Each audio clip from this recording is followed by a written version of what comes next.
Before you begin, remove the display panel assembly, battery, and system board. Removal.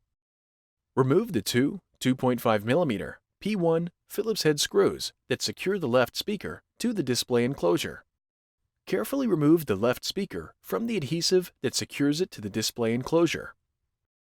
Remove the left speaker. Replacement. Important: the wireless antennas cannot be reused once removed from the left speaker. New wireless antennas must be applied to the left speaker prior to installation. Place the left speaker into position on the display enclosure and apply pressure to adhere it into place.